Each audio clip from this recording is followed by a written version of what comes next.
நேயர்களுக்கு அன்பு வணக்கம். மீண்டும் ஒரு திரை விமர்சனம் நிகழ்ச்சியில் உங்கள் எல்லாருமே சந்திக்கிறதுல உள்ளபடி எனக்கு ரொம்ப சந்தோஷம். எப்படி இருக்கீங்க? நலமாக இருக்கீங்களா?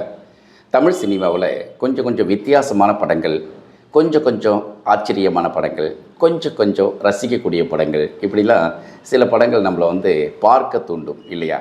ஒரு பார்வையாளனை சினிமா தியேட்டருக்கு கொண்டு வர்றது அப்படிங்கிறது சாதாரண விஷயமே இல்லை. அப்போ சாதாரணமான விஷயம் இல்லை அப்படின்னா அது ஒரு பகிரத பிரயத்தனம் அப்படின்னு சொல்லுவாங்க. அப்படிப்பட்ட ஒரு வேலையை செய்வது தான் விமர்சனம் அப்படிங்கிறதும்.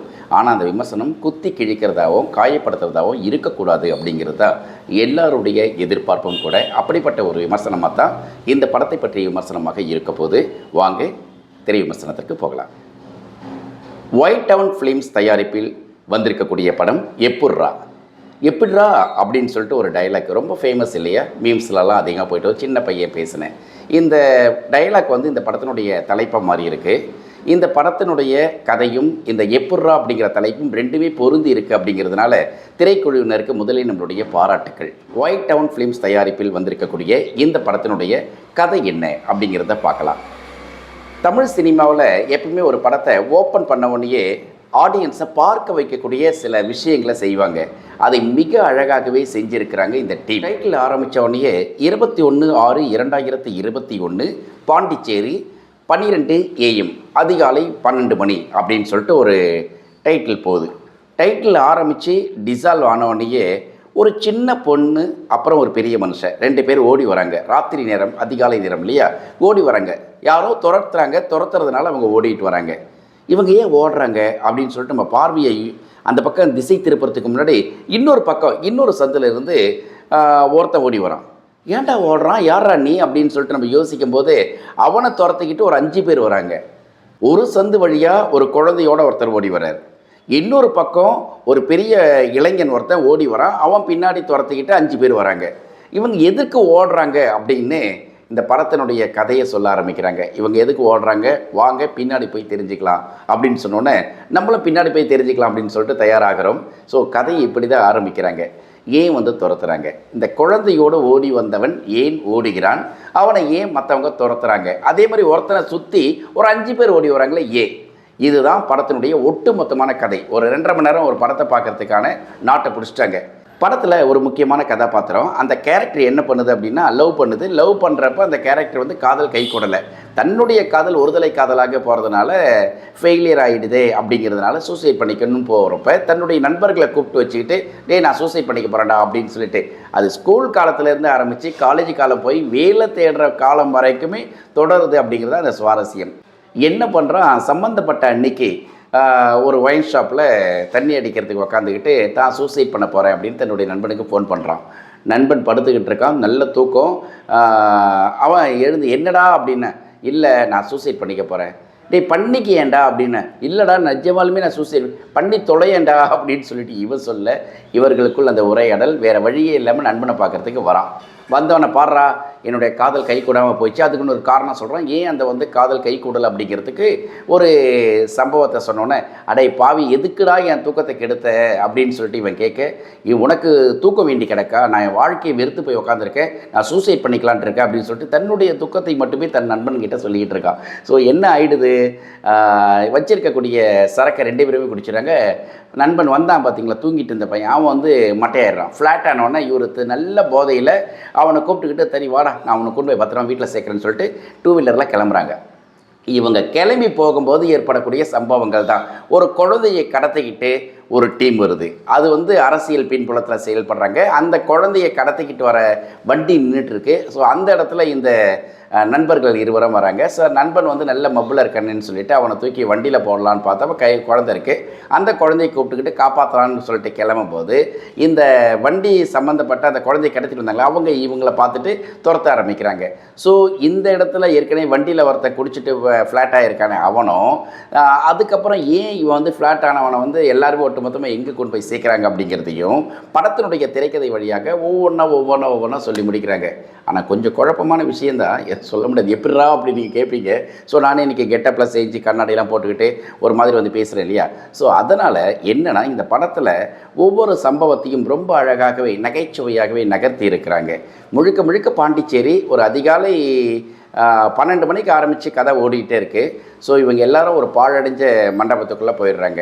இதில் வந்து ஒரு காதல் ஜோடி வந்து கனெக்ட் ஆகுது. இந்த காதல் ஜோடியை காட்டும்போது நல்ல காமெடி. ஒரு எப்படி ஒரு காதலனுக்கு இன்னசென்ட்டாக இருப்பான் அப்படிங்கிறதும், அவனுடைய காதலி கொஞ்சம் புத்திசாலித்தனமாக இருக்கிறா அப்படிங்கிற மாதிரியும் காட்டுறதும், அந்த புத்திசாலி காதலினுடைய தகப்பனார் வந்து ஒரு ரிட்டையர்டு இராணுவ அதிகாரி அப்படிங்கிற மாதிரி காட்டுறதும், இது மாதிரியான சில விஷயங்கள். அதுக்கப்புறம் வந்து இந்த குழந்தையுடைய அப்பா, அதுக்கப்புறம் வந்து இந்த சைடில் ஒரு போலீஸ் அதிகாரி, அவருடைய கூட இருக்கக்கூடிய உதவி அதிகாரி.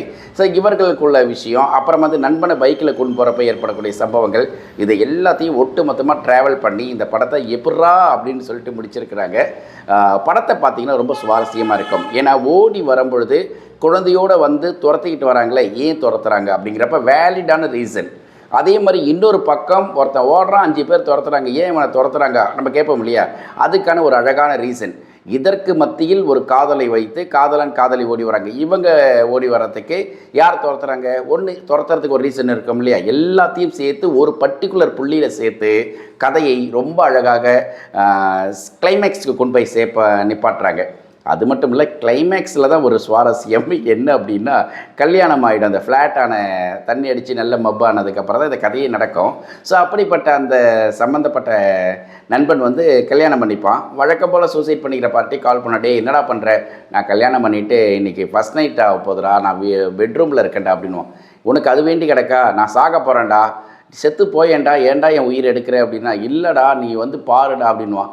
ஸோ கதையை வந்து அப்படிப்பட்ட சுவாரஸ்யத்திலேயே அழகாக முடிக்கும் பொழுது ஒரு பெரிய அளவுக்கு நமக்கு வந்து எதிர்பார்ப்பை மீறிய ஒரு ஆச்சரியமும் ஒரு மகிழ்ச்சியும் ஏற்படுது.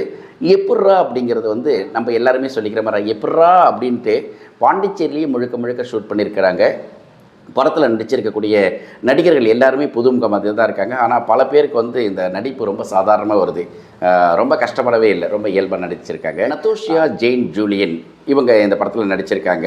அதே போல் கார்த்திக் சிவா, அப்புறம் இன்னொருத்தர் கலை கவியரசன், அந்த காத்துக்கலை கருப்பு இல்லையா அவர், அதுக்கப்புறம் வந்து விஜய் முருகன், பிரதீப் செல்வராஜ், இப்படி ஒரு சில பேர் வந்து நம்மளால் சொல்ல முடியுது. மற்ற பேருடைய பேரை சொல்ல முடியல. ஏன்னா அதிகமாக ஒரு 5 பேரை மட்டும் ஞாபகமாக சொல்ல முடியுதே தவிர மற்றவர்களுடைய பெயர் மனசில் நிற்கலை. இருந்தாலும் எல்லாருமே வந்து தங்களுடைய ரோல் என்னவோ நடிச்சிருக்காங்க. அதில் இன்னொரு சுவாரஸ்யமான ஒரு கேரக்டர் எனக்கு ரொம்ப பிடிச்சிருந்தது. அது கெட்டப் சேஞ்ச் பண்ணிக்கிட்டே இருக்கும். அந்த மாதிரியான கெட்டப் சேஞ்ச் பண்ணி தமிழ் சினிமாவில், அதுவும் தன்னுடைய ரொம்ப இது மாதிரியான படங்களில் வந்து பண்ணது ரொம்ப குறைவு. அப்படிப்பட்ட கெட்டப்பில் ஒவ்வொரு கெட்டப்புக்குமே இவர் அப்படின்னு யோசிக்க வைக்கிற அளவுக்கு நடிச்சிருக்கக்கூடிய அந்த நடிகருக்கு நம்மளுடைய தனிப்பட்ட பாராட்டுக்களை சொல்லலாம். இந்த படத்தினுடைய டெக்னிக்கல் டீமை பற்றி பேசலாம். டெக்னிக்கல் டீம் அப்படின்னு பார்க்கும்பொழுது முதல்ல இசைக்கு தான் வரணும். ஏன்னா படத்தில் எப்பட்றா அப்படிங்கிறது ஒவ்வொரு இடத்துலையும் வந்து அப்படியே அந்த எஃபெக்டோடையே அவங்க ஓடும்போது கிடைக்கிறது ஃபீல், நைட் எஃபெக்ட்டு, காமெடி தான் இருந்தாலும் ஒரு ஹாரர் பேஸ்டுக்குள்ளே ஒரு பேக்ரவுண்ட் ஸ்கோர் பண்ணணும், அப்புறம் சஸ்பென்ஸ் இருக்கணும், ஒரு த்ரில்லர் பேஸில் போகணும், அப்படியே நல்ல ஹியூமரஸாக போகணும், அப்படி நிறைய ஆர்ஆருக்கான ஸ்கோப் இருக்கக்கூடிய படமாக தான் இருக்குது. ஜான் ஜாஸ் ஜேபிக்கு ரொம்ப ரொம்ப டஃப்பான ஒரு சேலஞ்ச் தான். அந்த சேலஞ்சில் அவர் பாஸ் பண்ணியிருக்கார். ஜான் ஜாஸ் ஜேபி வந்து ரொம்ப அழகாக ஸ்கோர் பண்ணியிருக்கார். எப்பட்றா அந்த எஃபெக்ட் வரும்போதெல்லாம் அவர் பண்ணி தன்னை அப்படி விளையாட்டுத்தனமாக பண்ணியிருக்கான் மனுஷன். நல்லா இருக்குது மியூசிக் பாயிண்ட் ஆஃப் வியூவில். பாட்டு வந்து கேட்குற மாதிரி இருக்குன்னு சொல்லிக்கலாம், சரியா? அதே மாதிரி இந்த படத்துக்கான ஒளிப்பதிவு சினிமாட்டோகிராஃபி வந்து டிஜே சக்தி பண்ணியிருக்கார். டிஜே சக்தி வந்து எல்லாமே நைட் எஃபெக்ட் அப்படிங்கிறதுனால தன்னுடைய கேமராவுக்கு நிறைய வேலை இருக்குது. அந்த வேலையை ரொம்ப அழகாக பயன்படுத்த முயற்சி பண்ணியிருக்கார். இன்னும் கொஞ்சம் மெனக்கெட்டு இருக்கலாம், இருந்தாலும் பரவாயில்லை. இந்த படத்துக்குள்ளார என்ன தேவையோ சட்டலாக தன்னுடைய கேமராவை பயன்படுத்தி இருக்கிறதுனால டிஜே சக்திக்கு நம்மளுடைய தனி பாராட்டுக்கள் அப்படின்னு சொல்லிக்கணும். அப்புறமா இந்த படத்தொகுப்பு அசோக்குமார் கர்ணா பண்ணியிருக்கார். அசோக்குமார் கர்ணாவுடைய படத்தொகுப்பு எடிட்டிங் வந்து படத்துக்கு கூடுதல் ப்ளஸ். ஏன்னா எல்லாம் 3 வெவ்வேறு துண்டுகள், ஒரு பக்கம் பையன் பொண்ணு ஒரு குழந்தையோட ஓடி வர்றது, இன்னொருத்தர் 5 பேர் துரத்திட்டு வர்றது, ஒரு காதலன் காதலி ஓடி வர்றது, இவங்க எல்லோரும் கனெக்ட் பண்ணுறது, இவங்களுக்குள்ள நடக்கக்கூடிய சம்பவங்கள் எல்லாத்தையும் துண்டாக இருக்கும், வெவ்வேறு இடங்களில் இருக்கும். அது லைட்டிங் கலராக இருக்கணும், கேமராமேனோட கோஆர்டினேட் ஆகிருக்கணும், டைரக்டரோட கோஆர்டினேட் ஆகிருக்கணும். இத்தனையும் இருந்தால்தான் ஒரு எடிட்டர் அழகாக பண்ண முடியும். தன்னுடைய எடிட் டேபிளில் உட்காந்து இந்த கதையை அழகாக கன்சியூம் பண்ணி அதை ரிசீவ் பண்ணி அதை வந்து ஆடியன்ஸுக்கு கொடுக்குற வேலையை ரொம்ப அழகாக பண்ணியிருக்கார் அசோக்குமார் கர்ணா. வாழ்த்துக்கள் அசோக்குமார் கர்ணா உங்களுக்கு. அதே மாதிரி இந்த படத்தை கதை, திரைக்கதை, வசனம், இயக்கத்தோட ரொம்ப அழகாக ஏஆர் ராஜேஷ் இயக்கியிருக்கார். ஏஆர் ராஜேஷ் இந்த படத்தை ரொம்ப தரமாக இயக்கியிருக்கிறார் அப்படின்னு சொல்லலாம். ஏன்னா இத்தனை குழு நிறைய கதாபாத்திரங்கள், நான் 5 பேருடைய பேர் தான் சொல்லியிருந்தேன், ஆனால் இந்த படத்தில் நிறைய பேர் நடிச்சிருக்காங்க. நடிச்சிருக்கக்கூடிய அத்தனை பேருக்குமே வேலை வாங்கணும், அத்தனை பேரையும் அந்த கதையில் கொண்டு வரணும், அத்தனை பேருடைய கதாபாத்திரத்துக்குள்ளேயும் டயலாக் விஷயங்கள் வைக்கணும், எல்லாமே ரொம்ப அழகாக வச்சுருக்காங்க. ஆனால் பாண்டிச்சேரியை காட்டியிருக்காங்க முழுக்க முழுக்க, பாண்டிச்சேரிக்குள்ளரை விட்டு வெளியே வரலை. அந்த அடிப்படையில் ஏஆர் ராஜேஷ்க்கு வந்து நம்மளுடைய பாராட்டுக்கள். நல்ல அழகான ஒரு படத்தை எப்புட்றா அப்படின்னு கேட்குற மாதிரி உங்கள் நண்பர்கள் எப்புட்றா டைரக்டர் ஆகிட்டியே அப்படின்னு சொல்லி கேட்குற மாதிரி ரொம்ப அழகாக பண்ணியிருக்கீங்க ராஜேஷ், என்னுடைய வாழ்த்துக்கள். இந்த படம் வந்து ஒரு பட்ஜெட் மூவி தான். ஏன்னா பட்ஜெட்டில் வரக்கூடிய படங்கள் எல்லாமே வந்து என்ன சொல்லுவாங்க, கதைக்கு முக்கியத்துவம் தர மாட்டாங்க, கதை அல்லாத மற்ற விஷயங்களுக்கு முக்கியத்துவம் கொடுப்பாங்க அப்படின்ட்டு. ஆனால் இந்த படம் முழுக்க முழுக்க கதைக்கும் எந்த ஒரு வல்காரிட்டிக்கு இல்லாமலும் இயல்பாக ரசிக்கணும் அப்படிங்கிறதுக்காகவும் எடுத்த படமாக தான் நான் பார்க்குறேன். அதனால் லோ பட்ஜெட் மூவிஸ் எல்லாமே வந்து லோ ஹிப்பில் தான் கேமரா வைப்பாங்க அப்படிலாம் கிடையாது. ரொம்ப அழகாக வச்சுருக்காங்க. இரட்டை அர்த்த வசனங்களோ அல்லது முகம் சுழிக்கக்கூடிய விஷயங்களோ இல்லாமல் வந்திருப்பதற்காகவே எப்புட்றா அப்படின்னு சொல்லிட்டு இந்த படக்குழுவினரை உச்சி மோந்து வரவேற்கிறேன். படம் மாபெரும் வெற்றி பெறறதுக்கு நம்மளுடைய வாழ்த்துக்கள் நான் மீடியா சார்பாக. மார்ச் மாதம் 29ஆம் தேதி ரிலீஸ் பண்ணுறதா முடிவாயிருக்கு. ஸோ அதனால் மார்ச் 29 தியேட்டரில் வரப்போது எப்புட்றா போய் பாருங்கள்.